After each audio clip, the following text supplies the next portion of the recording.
Hi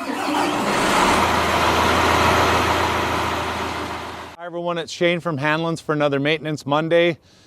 We're still in the throes of winter, but spring is coming quickly, so we thought we'd go through getting your conveyor ready for spring. First thing you want to do is give the engine a tune-up, so talk to the parts guys. They can get you a tune-up kit for the motor that you have, drain your fuel tank, put some fresh fuel in there, get that into the system so that you get rid of that old gas. The engine will run better.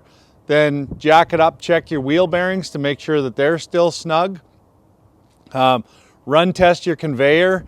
If you've got a heat gun, run your heat gun on each one of the bearings. If you run it for about 15 minutes, it'll give you an idea of if there's one that's getting exceptionally warm that you should change out.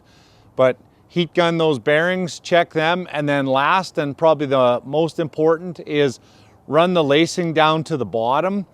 Get it into a position where you can see it, and then have a look at what the lacing looks like.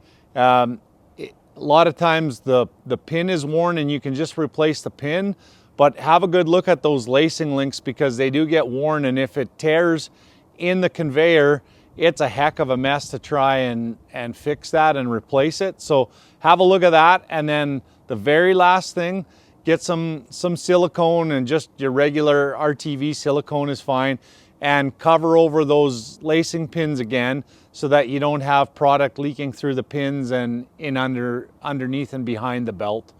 Hopefully that helps you out. Thanks for watching.